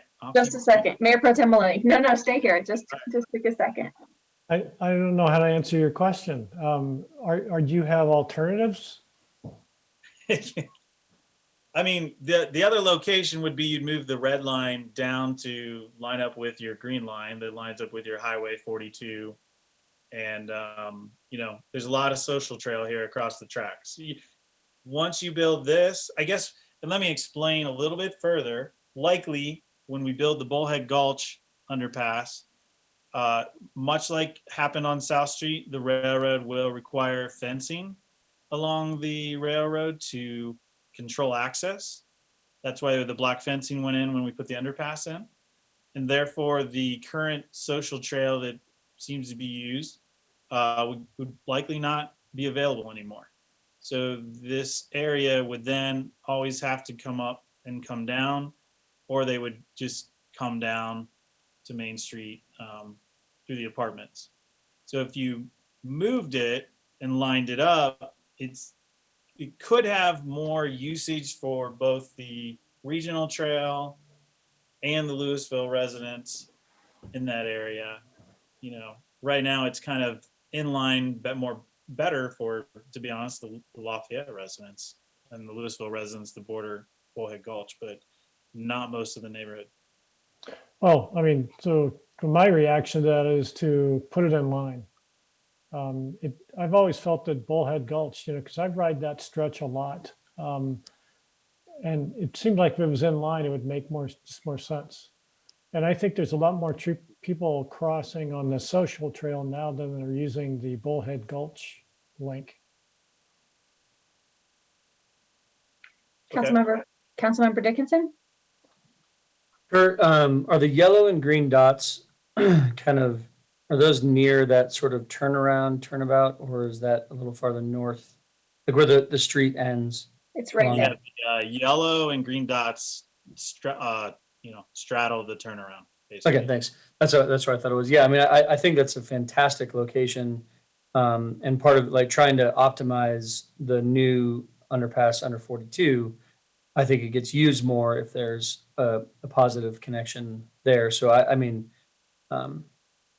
again, I don't know the sunk cost of the design that went into the more northern crossing, but it would seem in this design, a crossing at the yellow green dots would be way better. And then that creates the possibility of a really effective straight north-south crossing at Main, as long as we can connect to it, maybe with a reverse ramp instead of a ramp that goes down from east to west. It's a ramp that goes down from west to east to connect to this spot. Anyways, a lot of complications, but I would, on the Bullhead Gulch, I would definitely think, like I feel like I'm playing a video game, connect the red dot to the yellow dot and the other red dot to the green dot, and we've got a much more efficient connection. So yeah, I would shift that down, all things being equal. Okay, and my comment on sunk cost is, yeah, it hurts to move something you've already designed. I think it hurts way worse to build something a lot more expensive and then no one uses it. So, that's just. Councilmember Fahey? Yes, thank you. I have a question. So I was under the impression that the Bullhead Gulch was put in as the connection for the Lake to Lake Trail. Is that right? It was part of that regional trail, but it's not in line with the trail. This is where I have the green dots and lines. That is in line with the regional trail that goes from lake to lake, Wanaka out to Marshall. Right. So And so yeah. what was the purpose of the Bullhead Gulch? Was it to connect the Lake to Lake Trail or not? Yeah. Originally. Yeah, it was, Councilmember Fahey. It just always went up and came down and came back. And I think part of it was that at one point in time, the belief was that urban drainage would pay the majority of the cost of the project because of some flood control issues in that location. But that ship has long sailed. They'll contribute a small amount for the drainage component in either location, but it's not going to cover substantial project costs with the pedestrian underpass. Okay, and so it would provide more function even for the original intent of the Bullhead Gulch underpass to move it down and connect the green and yellow. Is I that right? think we get used more, yes. Okay, then I would also go for that. Connect the yellow and green, please. Yeah, I mean, I've actually, if you go back and read the meeting minutes from 2013 to now, I've said this a number of times that we should move it. So I completely understand. And I just think the issue is community expectation. So that's the flip side of it, is like people have been told that it was in this other location. They've bought their homes with the idea that it was in this other location. And so I think we do need to do some community outreach and engagement around this to understand, would everybody be jazzed because there is a concrete trail that connects up on both sides of the track to that other location, so they'd still feel good about the new location. People just don't like to be blindsided, you know, so I think we do. That's just the part of the conversation no one's brought up yet. I think our goal tonight is to get a little bit of direction, and then on the 17th of June, you know, give you the costs and say, you know, whether you put this at A or B, it is buildable and it is within a budget that meets your 50 million goals. So I think we can accomplish that at each of these locations. And then, you know, if the council chooses to move forward with a measure, and if the community votes that through, we have ample opportunity to do public engagement at each of these locations to, you know, maybe in the case of Bullhead Gulch, pick the right spot with the community and build it, knowing that we could afford either spot. And at the other places, you know, we can get into the art discussion. So that's just a strategy comment. Thank you, Director Coer. Councilmember Lay. Yeah, this is interesting. I kind of feel like we're doing a little bit of planning from the dais, which makes me kind of nervous. I see a lot of benefit to what has been described as the connect the yellow to the green option.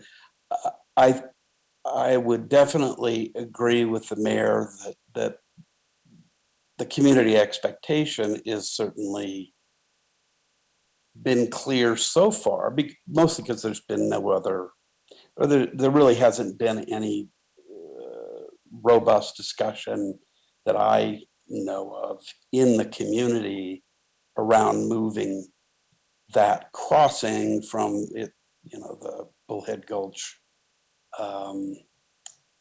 location further close to downtown. I don't know that it would be poorly received. I think it's just one of those things that if council were to say, gee, no, let's just move it, you know, tonight, and that decision is done and so forth, I think that would be a problem. That's not really what we're talking about, I don't think. Right. But I think that community engagement would be absolutely critical. But I can see some advantage. I mean, the other part is that we're talking about how these all fit together, right? And that does affect this, you know, it's a system. It's not just, as I think a lot of the residents have looked at it over time, all we want is just one underpass, you know, up there. And this is somewhat different. And I think people, you know, those who I've talked to are very enthusiastic about having multiple underpasses nearby. But anyway, I would just underscore that concern that the mayor raised, and think that has, you know, it has a lot of promise to move it further south. But I guess the other question, the question that I have for Director Coer is, we shouldn't think about too much about sunk costs if we're building an underpass that very few people are likely to use. I guess I understand that, but to what extent are we going to, excuse me for just a moment. Did Chris bring his dog to a council meeting? I don't know, somebody's dog, I think it's the neighbor's dog. Anyway, what I'll say really quickly, and then I'll mute myself, is there going to be a huge additional cost as a result of the prospect of adding a whole new design at the other alternative place? Yeah, that's a good question. It's something we'll have to take a look at. The new location we're discussing, I haven't looked at too much yet, but the old location, the current location, I know the design costs actually were going up because of the drainage combined with the walkway. It made it bigger and more expensive than we originally envisioned because of the drainage combined in there. So it's possible it gets cheaper. But we'll have to take a look at that and give you that order of magnitude in a few weeks. Councilmember Fahey. Thank you. Yeah. So one other question is, if we do choose to go with the yellow to green connection, would it be possible to have a path that goes from the original red to the green? That already exists. Yeah.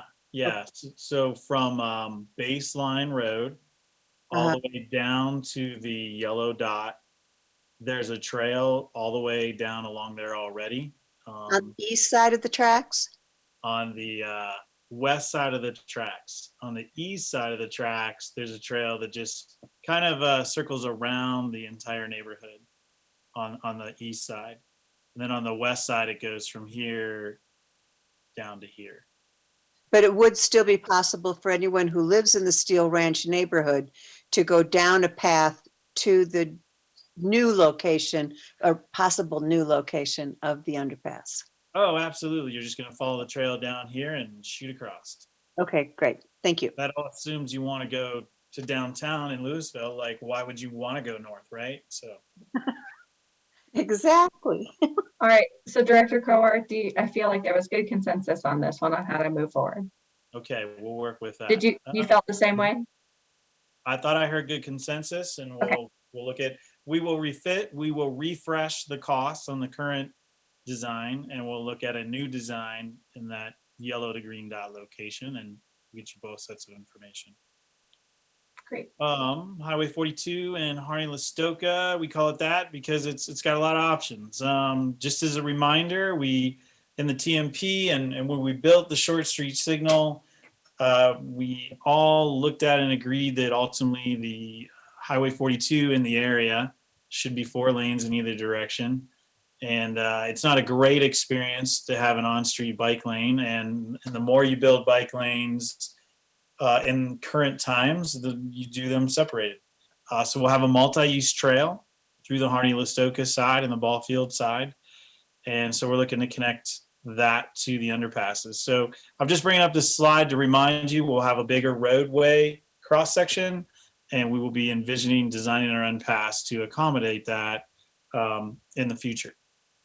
The red line's kind of the width that we got to, move from the Delo Plaza sidewalk area and get it all the way across on the other side of the red line. So just pointing out that the pavement width is going to be wider and trying to illustrate that for you so you're educated there. Just a reminder, you know what's out there. I don't have to tell you what's out there, but sometimes what's not out there is what we forget. And Lafayette's going to build some sports fields, and we just always need to keep that in mind. And so the sports fields definitely need to integrate with our underpass in most all alignments we've done. So we'll be doing that, but just reminding you what that'll look like and where that'll be. Again, this is probably the one. Again, there's the potential here to connect things is just huge. You've already got your South Street underpass. You've got commercial in the area. You've got additional recreation to the east. You have the ball fields. You're going to have rail at some point. There's just so many things that can be interconnected here, and so many ways to connect it. And so it's kind of a fun one to think about, and it's not easy to figure out which one's the best solution. But one of the solutions was to go north of the sausage factory, and that created the most east-west straight shot alignment, and kind of brings you down into the trail system. And it also provides the most potential to have a straight shot that goes right into the rail station Again, we haven't done a lot of planning of how the rail station connects to everything. But if you wanted a straight shot into a rail station, you could go through Nuwatni Park and, have a strong connection from that sense. And if you somehow over time open up that corridor, you'll have this strong sense of, you can see the rail station from the ball fields and the ball fields from the rail station. And I'm not an urban planner, but it's definitely a thing when you can create strong elements along a corridor and create a feel. Now, that being said, if you just focus on the people you want to connect to, their riding bikes and walking and whatnot from South Street, and they want to get over to the ball fields or recreation, you would have to bring people up the Wooner, up Cannon, and there's not really sidewalks on either side of the Wooner that are built to a regional type or a trail standard. And so you kind of end up putting people into the Wooner, and that's probably not a great experience, but we've still drawn it just to illustrate it. Go ahead. Just put a pin in that for 1 second. Councilmember Lay. I just wanted to make sure if you had a question on one of the slides we'd missed. Well, I really had more, it's more of a comment. In looking at these, and it's more a comment that in case there are people watching or who aren't familiar with some of these things, the ball field, I mean, some of the things that we've been discussing or that Director Corr, you've been referring to, the ball fields, the train station, these are projects that are a ways off. We just need to be careful. I mean, I think it's important for us to at least explain that so that we don't create expectations that aren't immediately going to be satisfied. We'd like to think some of these things are going to happen. We're working very, very hard toward them, but and we're certainly doing them with the idea that this is going to connect much more. But I just wanted to put a parenthetical on that's these things haven't yet come about. They're in earlier stages than we'd like them to be. That's all. Thanks, Councilmember Lay. Director Corr. Yep. Continuing on, working around the Delo Plaza area. We're just, how can we make it work at Short Street? Anywhere you see us doing kind of the squiggle lines, that's not ideal. But when you create all these curves, it actually lengthens the trail and allows you to have time to get down and slope it down from street surface down to get under the road. So squiggles aren't ideal, but they're the way to fit it into a small footprint. And then you can see on this one how we can, lengthen that out and connect with the trail over on the ball fields. We've also looked at going a little bit north of Short Street, but if you see the green lines in there, there's two 60-inch storm sewers in there, and there's a large vault in the street, and we have all the Short Street traffic signal infrastructure in there. And so, doing anything at or north of Short would be a little tougher. So this is what it looks like at Short, and it definitely impacts the pad site there. With Tebow Plaza, they've indicated they love the idea of an underpass and they want to be good community partners, and they desire us to build it in a way that impacts their pad sites the least. So kind of moving forward, here's another shot of how you can take it down the south. You start to use 45-degree angles to kind of soften those curves, and you're still wiggling around to get up or down, and you still got some 90s up at the ball fields. Keep on going, and we start looking at, how can we lengthen and just get a straight shot down south. Probably what wants to happen is there's a straight shot down south with maybe a 45 and a diagonal underpass, and again, softens things up here. But this is just trying to create that strong linear connection to the existing South Street underpass. Another idea that we haven't diagrammed that's been brought up is, what if you just start thinking about making South Street one way out to Highway 42? And then in that case, it allows you to bring the underpass kind of up into South Street. And then maybe South Street becomes more of a pedestrian plaza than it does a two-way travel road. So just, again, some things we were thinking about. If you said, hey, we can't get that linear connection for South Street, and we really need to minimize impacts to Tebow Plaza, and so we're just gonna try and work within the rock garden that's in front of the shopping center, then this diagram kind of is the way to do that. So I'll stop there for, this overall 42 and ball field location, and, kind of get your thoughts on what I threw out there. Councilmember Dickinson. Yeah, I mean, I'll repeat what I said about some other ones is that, I think maximizing the efficacy of the current South Street underpass at the railroad is important to me. I think having this underpass connect to that underpass directly will increase the use of both. I don't think it's good to make them separate. I could see the value in separating them so you're giving more access to more areas, but I think having more of a continuous concept that gets you safely into town and out of town is better. So I like the two concepts that are farther south and connecting to South Street. The one we're looking at right now that does the least amount of, if you will, damage to the pad sites seems to make sense. But I think that's a complicated issue. And if the pad site is the best way to go, the one I'm looking at to me seems like the best option of the four that we were looking at, but interested to hear what other council members think. Mayor Pro Tem Maloney. Thank you, Mayor. Kurt, a question I have is the last several diagrams when you were showing us the potential locations for the underpass, there's nothing on those diagrams that shows the north-south path. These all connect to the ball field area, which connects to, I assuming you're thinking that is the open space trails that go to the east. But what about going north? Yeah, I think we've talked about what'll happen is we think the north-south trail would actually, the underpass would come out under that trail, and then we'd ramp up to the north or the south from that. We haven't drawn that part yet. We were just trying to figure out where the best way to do it east-west is, but we do need to figure out a strong connection to the north-south as the underpass gets to the east side. Okay, yeah, I just want to make sure we don't lose that in coming up with these designs. I do appreciate what Councilor Dickinson said. The more this connects in a very straightforward way to the South Street underpass, the better. So thank you very much. Councilmember Fahey.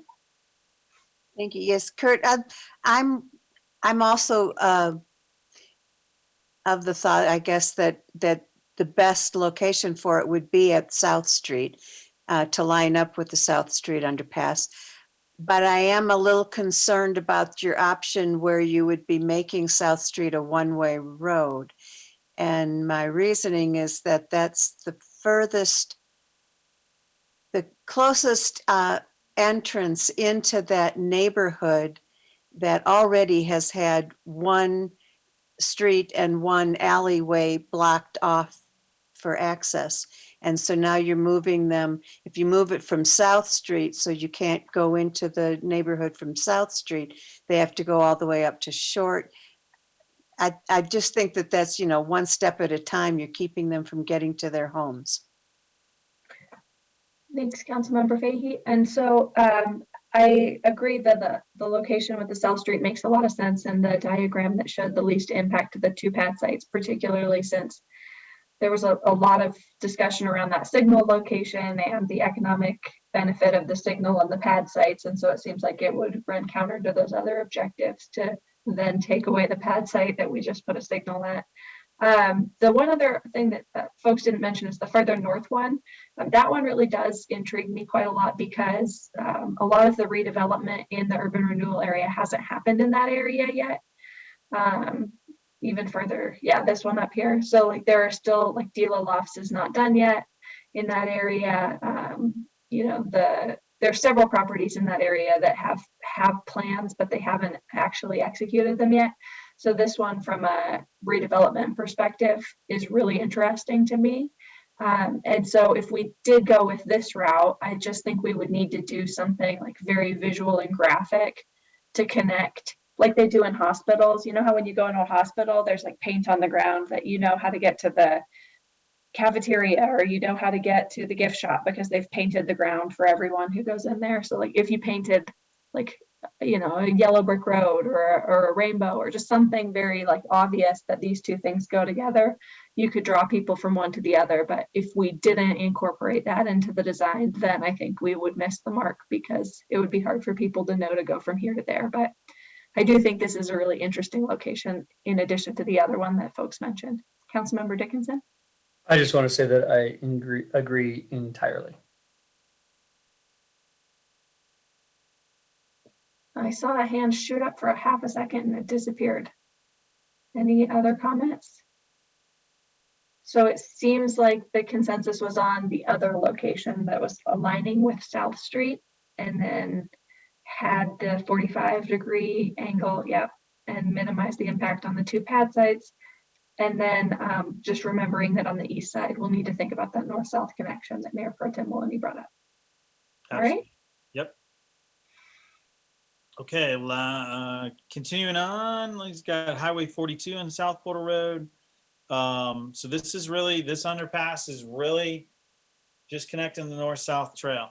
You know, there's not, we're not connecting east-west. You know, there's not a ton of activity compared to the other underpass locations that we're connecting. This location was visualized and prioritized because of that north-south trail we're creating along Highway 42. And this is just kind of what it looks like. Kind of a plain Jane approach. You know, it's got good flow. This is probably one of the easiest ones to get done. What I would say on this location is, I take spending your money very seriously. So after that, we had stared at it for 3 or 4 weeks. I just and gone through all these diagrams. I just asked the team, I'm like, so you're about to spend a lot of money. Some cases, at least for two of you, you live, in the community, so this money out of your pocket too. Are there any of these underpasses you don't think are wise to build with the community's money? Most everybody on the team said they felt like maybe this wasn't a location you'd want to build with your local money because it's really serving a regional trail. And that regional trail is great for the region, but should we do that with your local dollars? And your local dollars could always be a match towards a grant, some sort of grant, federal stimulus, I don't know, as part of the measure. But, I'm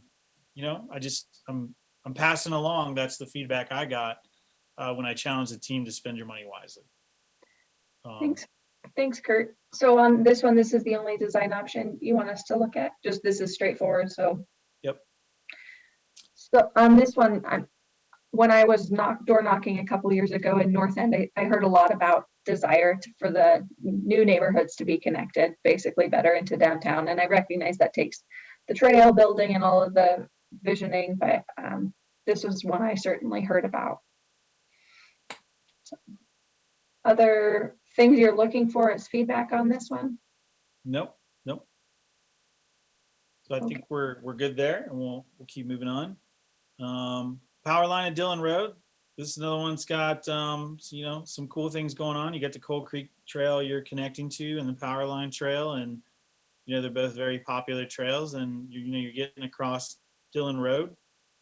From a traffic standpoint, the traffic engineers just did say, at some time in the way future build out, if you put a hawk in, it might create some delays that are not enjoyable, but it wouldn't say the hawk is precluded. So that's the traffic discussion on this one. But, as we just look at the diagrams again, progression is here's squiggly lines to see how you can, fit it in the least amount of ground. And we all said, yeah, that's cool, but it's not a great flow. But this type of situation does provide you some opportunity of, maybe your straight shot through the curves is your fun routes to wherever, where you've got the little community mountain bike trail coming straight through, and it's going through some undulation. So it offers some, ability for play, but really you want to start to kind of straighten it out and lengthen it and pull it up the power line trail so that you get some flow. This one is, you're bucking grade in a lot of cases, so we're going to end up with a lot of walls to not get into the homes and whatnot and minimize the overall impact. But once you do that, we'll start looking at how we get back up to the east-west, the sidewalk connections. But really this image here, I think, shows how you can get your typical straight shot flow and get you connected into Coal Creek and up power line. Now, another thing we looked at is over where the bank is, there's just a regular road that comes in and dead ends. The road right now really just services the maintenance facility for the golf course, and it's an exit point for the drive-through for the bank. We think we could with the use of walls and some reconfiguration, we'd like to be greedy with the underpass and use this area up to build the best underpass and then create more, I think, smaller access roads to service the bank. And then with the golf course maintenance facility, possibly change where the access road comes in, just to get it out of the flow of the underpass and out of the flow of the Coal Creek Trail as much as possible. So that's Dillon Road and power line. Folks, opinions on the Dillon Road location? Mayor Pro Tem Maloney. Sorry, I can't help myself. So this particular one, so we're going off a hardscape trail, the power line trail, going under Dillon, and then we're intersecting into a gravel trail. If you're going west on the Coal Creek Trail, it's gravel for, you probably know how far, several hundred yards. And then you connect to the US 36 bikeway.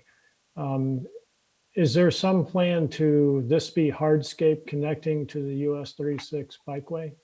Yeah, I probably should have had a yellow dot with line slide on this one too. I think this one should envision, and maybe it's an add-alt for the measure to have a similar connection included. So when you build the underpass, you're going to keep it hardscape all the way to the US 36 trail.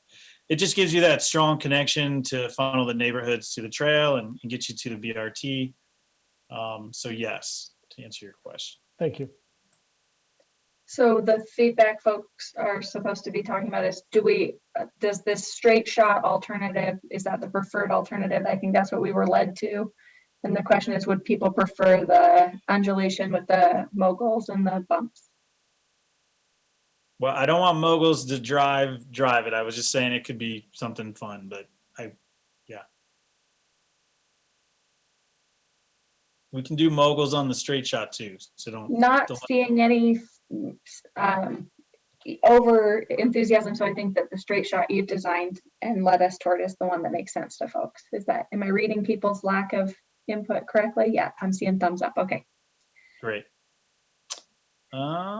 So we're just going on to Bullhead Gulch, last but not least. And so this is just a visual of what's been designed, where we were talking about that current location. So you got a really wide open underpass with the drainage designed to convey the 100-year drainage right next to it. And so, like I said, that drainage component drove a lot of costs on this underpass. And, it's possible if you move it, then maybe that's cost shrinks down. And then just, it's subtle, but as you walk through South Street, you see these abutments with nothing on them. What we have to do the same thing at Bullhead Gulch. So as we put these underpasses in, we've got a setup for them to put in a second track in the future. But that's just a visual on Bullhead Gulch, because I don't think any of you really seen it before, or most of you. Thank you. So all right. I was just going to say that concludes the presentation, and I'm happy to answer additional questions, or you can tell me what I didn't answer for you that you'd like me to answer. Well, we will come back and have some more discussion, but let's first take public comment. And I know that was a lot of different topics to have to keep track of all your thoughts on, so I really appreciate everyone's patience. And any members of the public that would like to tell us your thoughts on this agenda item, please raise your hand at this time. And if you've dialed in by phone, you can dial *9. Our first commenter is Mark Cathcart.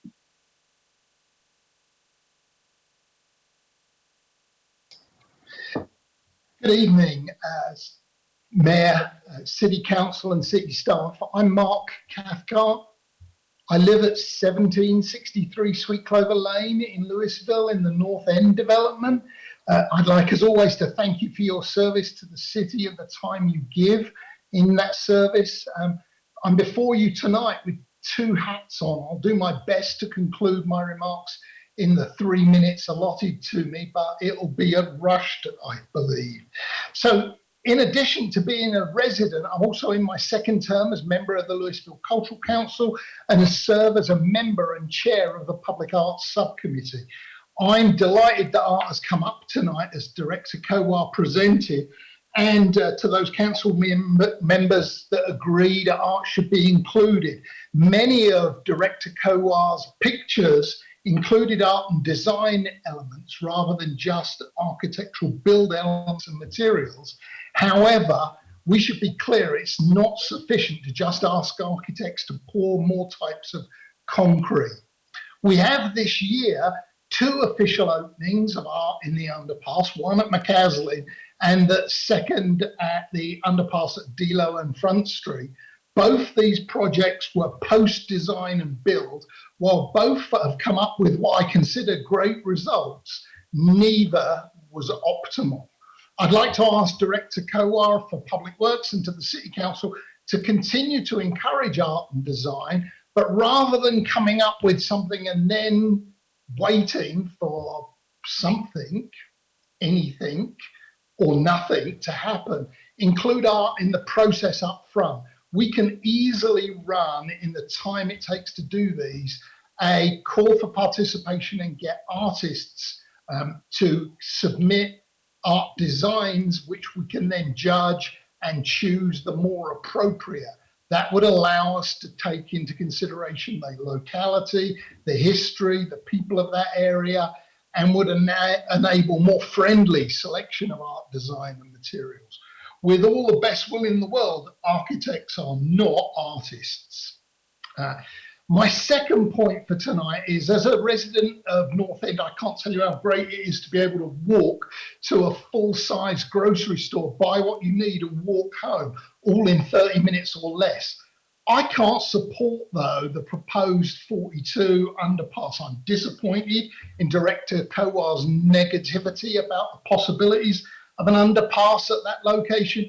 I'm amazed at the lack of options and creativity compared to Main Street and South Boulder Road. Many of us would like to drive and walk, many of us would like to walk and bike downtown, but are not naive enough to ask the citizens of Louisville to fund an underpass there. What I think the city should do is consider the options in the future for the residents of downtown and the neighborhoods there to be able to take advantage of what we can now. Right? We don't know where transportation is going to be in 5 years' time, what types of transportation. It is seriously a much bigger opportunity than was presented tonight. And frankly, I'm way disappointed in what we were shown tonight. If you think about how you could enable people from downtown to get over to Louisville Plaza. I'm sorry I've overrun. I appreciate your time. And again, thank you for your service. Thank you, Mark. The next commenter is Sherry Summer.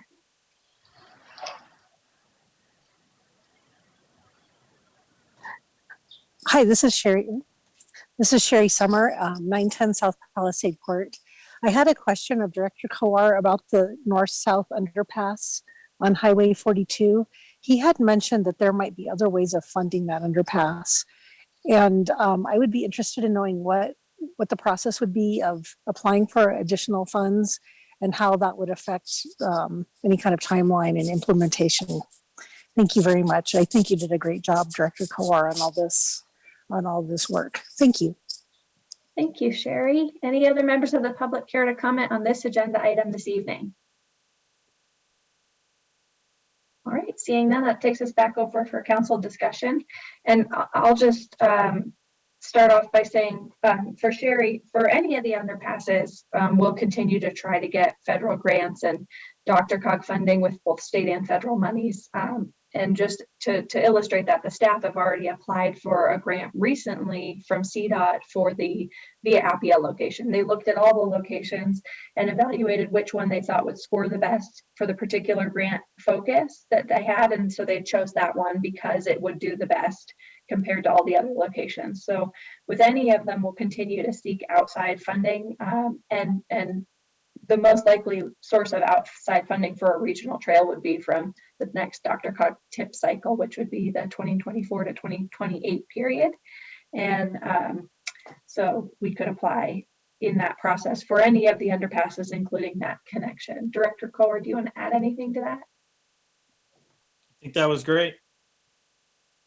Thank you. All right, any other discussion or questions from council members on this topic? So, Councilmember Dickinson. Yeah, I think my only comment, only because Mark brought it up with the Highway 42 and South Boulder Road one, is I mentioned this months ago when we were having this conversation, is if we had 0 underpasses and we're thinking about every underpass on its own, each has great pros and cons, and mostly pros of how it would benefit us. If we were to get 5 and not a 6th, that was when I got a little bit less excited about that particular underpass. On its own, I think it's fantastic. But if you have one to the north and you have one to the south and you have one that runs north-south a couple of blocks in, you've got so many more ways to get from Mark's home to downtown Louisville and vice versa than we ever had before. And would that additional one be great? Absolutely.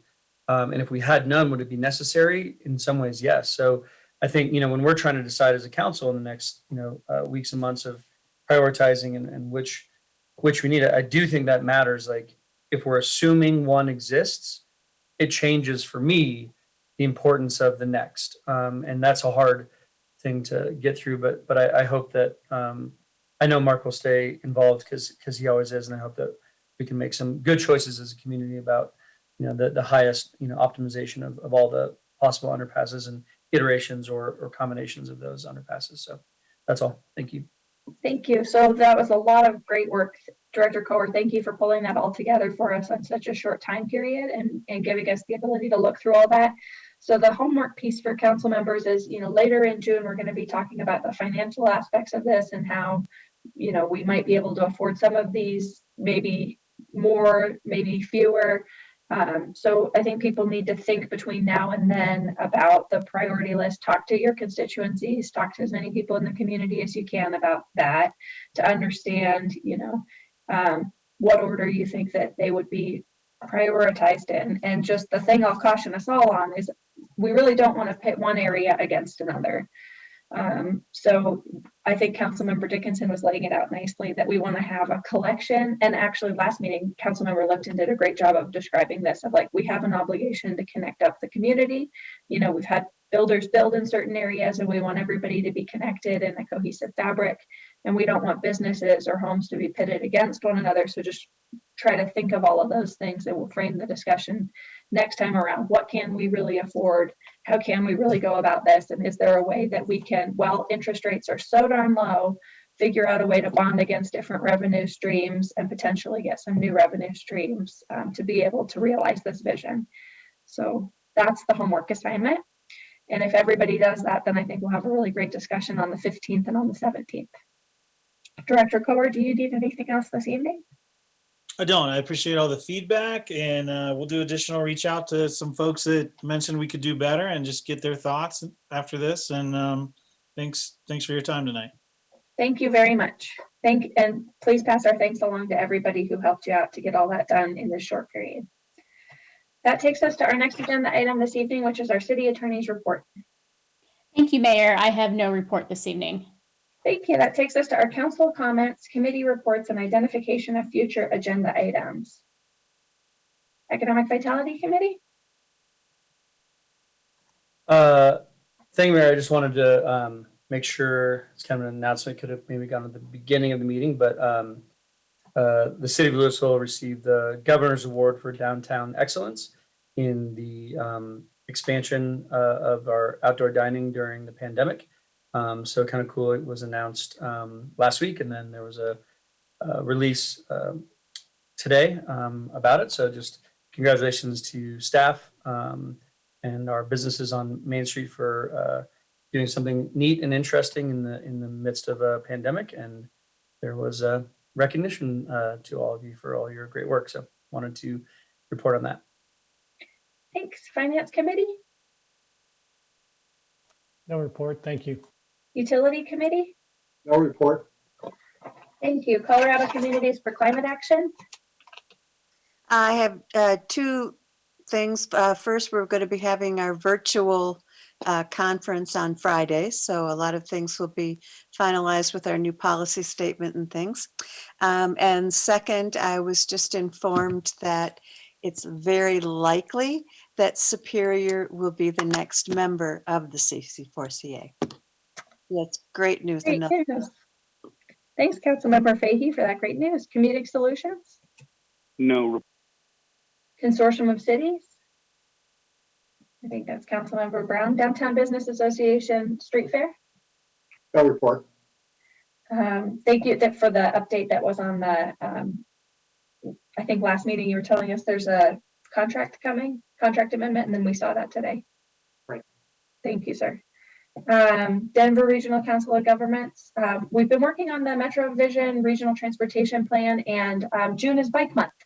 And so even though Bike to Work Day has been moved to September, June is still Bike Month. And so we're encouraging people to bike and to sign on to the Regional Vision Zero Pledge, which goes really well with our county's Vision Zero Pledge and all of our efforts for safety with our Little Lou campaign and other traffic safety plans. So if you all have a moment to take a chance and just Google search Dr. Cog Regional Vision Zero Pledge, you can sign the pledge too. And you're committing to things like not driving distracted, not exceeding the speed limit, making sure that you've got your eyes on the road.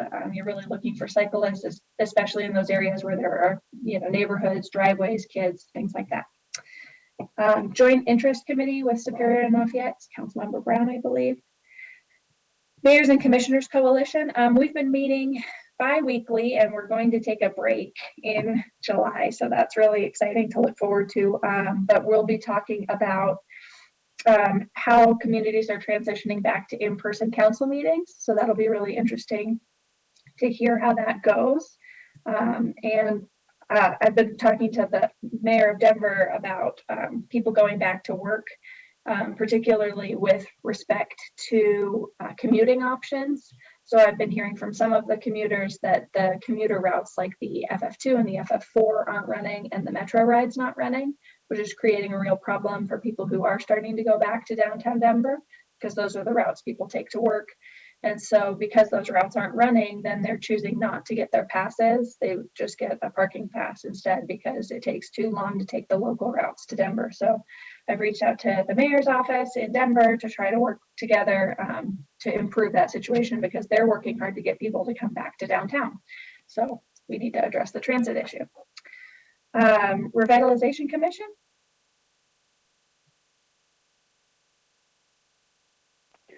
No report right now. Okay, thank you. Rocky Mountain Metropolitan Airport Roundtable gave a great report today. Excel Energy. Yeah, if I may, I just want to mention that we're going to just schedule quarterly reports to council. We can have this as a placeholder in case something more immediate comes up, but we're going to try to keep it to quarterly. Thank you. Excel Energy Futures. No report. And any questions or comments on the advanced agenda? All right, seeing none, we are adjourned. Thank you, everyone. Oh, there's, sorry, one hand raised. I apologize. City Manager Balser? Oh, I'm yeah, so sorry.